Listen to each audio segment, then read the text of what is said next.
wabarakatuh. Perkenalkan, nama saya Septian Dwi Cahyo. Di sini saya akan menjelaskan e-business. Definisi e-business menurut Lau Gerstner, aktivitas yang berkaitan secara langsung maupun tidak langsung dengan proses pertukaran barang atau jasa dengan memanfaatkan internet sebagai medium komunikasi dan transaksi, dan salah satu aplikasi teknologi internet yang merambah dunia bisnis internal, melingkupi sistem pendidikan pelanggan, mengembangkan produk dan mengembangkan usaha. E-business arsitektur, data models, business rules, discover tools, access rules, informasi security, specifications, SCM, CRM, ERP, groupware, DBMS, web server, application server, other application components. Pengertian e-commerce.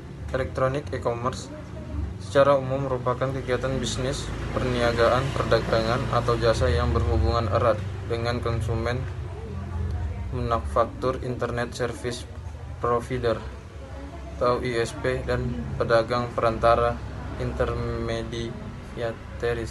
Apa perbedaan e-business dan e-commerce? Perbedaan e-business dan e-commerce.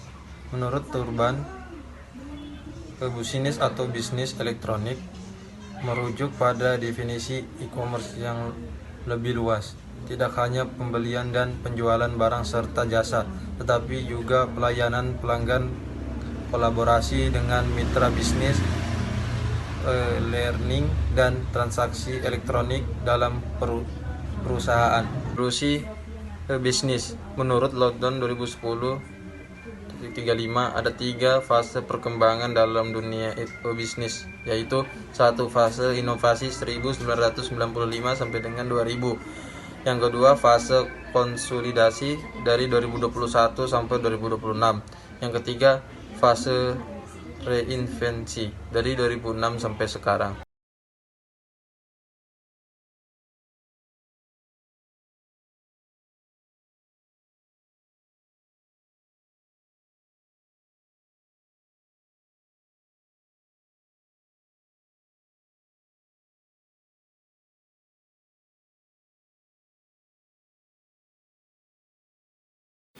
Assalamualaikum warahmatullahi wabarakatuh. Saya akan melanjutkan pembacaan materi dari kelompokan, yaitu model umum e-business.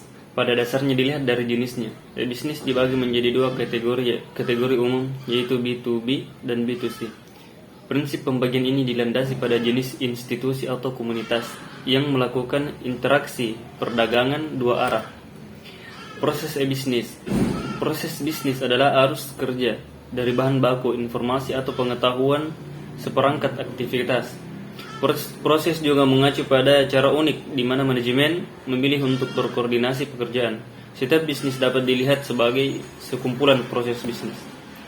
Adapun proses bisnis, yang pertama proses modeler, yang kedua proses ide, yang ketiga proses portal, dan yang keempat proses monitor. Sistem informasi manajemen untuk proses bisnis. Sistem informasi manajemen berfungsi untuk mengotomatiskan banyak tahap pada proses bisnis yang sebelumnya mungkin dilakukan secara manual, seperti pengecekan kredit klien, memperoleh tagihan, atau mengatur pesanan pengiriman barang. Sistem informasi dalam e-bisnis. Sistem informasi manajemen dan teknologi informasi akan dapat melakukan lebih banyak lagi proses bisnis. Teknologi ini akan dapat benar-benar mengubah arus informasi, kemudian menggantikan langkah berurutan dengan tugas yang dapat dilakukan secara bersamaan secara paralel, dan menghilangkan panduan pada pembuatan keputusan dengan teknologi online. Sistem perusahaan. Sebuah organisasi atau perusahaan besar umumnya memiliki banyak sistem informasi berbeda yang dibangun sekitar fungsi, tingkat organisasi, dan proses bisnis yang berbeda yang tidak dapat bertukar informasi secara otomatis. Yang berikut, aplikasi perusahaan. Aplikasi perusahaan merupakan sistem yang melingkup area fungsional, berfokus pada menjalankan proses bisnis di dalam perusahaan bisnis dan termasuk seluruh tingkat manajemen. Oke, selanjutnya adalah ERP. ERP itu apa? ERP merupakan singkatan dari Enterprise Resource Planning. Ini merupakan sistem terpadu yang digunakan oleh perusahaan untuk mengorganisasikan seluruh sumber daya perusahaan. Penggunaan ERP ini memudahkan perencanaan sehingga pengelola sumber daya perusahaan itu terhandle.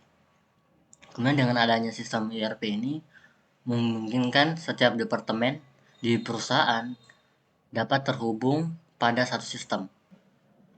Kemudian ada SAP atau singkatan dari System Application and Processing, yang jika dibahasakan dalam bahasa Indonesia artinya itu aplikasi sistem dan pemrosesan. Maksudnya apa? Aplikasi SAP itu apa? SAP biasa disebut dengan software yang memiliki fungsi sebagai pengaturan sistem yang ada pada perusahaan serta bagaimana pemrosesan berlangsung di suatu perusahaan. Ya, jadi kalau perusahaan itu berjalan lancar dan efisien, itu harus menggunakan SAP. Kemudian yang berikutnya adalah SCM atau kepanjangannya Supply Chain Management, merupakan kegiatan secara umum yang meliputi perencanaan, pengaturan, dan penjadwalan arus produk dari mulai pengadaan hingga distribusi kepada konsumen. Kemudian berikutnya adalah CRM atau Customer Relationship Management. Ini adalah pendekatan bisnis yang digunakan oleh perusahaan untuk meningkatkan hubungan kepada pelanggan. Dengan cara mengelola interaksi dengan pelanggannya, termasuk mengumpulkan dan menganalisis sistem informasi tentang pelanggan dan interaksi mereka dengan perusahaan. Yang berikutnya adalah AI atau Enterprise Application Integration, yang dimana ini merupakan proses program aplikasi komputer perusahaan untuk meningkatkan fungsionalitas dan kinerja. Ini juga merupakan sharing data dan bisnis proses yang tidak terbatas antara aplikasi dan sumbernya dari data yang saling terkoneksi. Kemudian yang terakhir adalah sistem pendukung keputusan. Jadi apa itu SPK atau pendukung keputusan? Dalam bahasa Inggrisnya itu disebut dengan Decision Support atau DSS, yang berarti sistem informasi ini berbasis komputer yang digunakan untuk mendukung pengambilan sebuah keputusan dalam perusahaan atau organisasi. SPK ini juga sering dikatakan sebagai sistem komputer yang membantu dalam mengelola data menjadi suatu informasi yang dalam penyelesaian dan permasalahan memberikan keputusan yang tepat.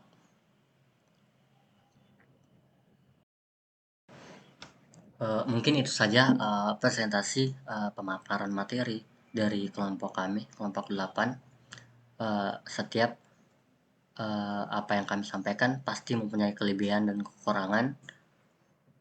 Untuk itu di akhir ini kami meminta maaf jika ada pengertian atau pemaparan yang tidak selamanya benar, karena kita semua sama-sama belajar. Oke, sekian dan terima kasih. Assalamualaikum warahmatullahi wabarakatuh.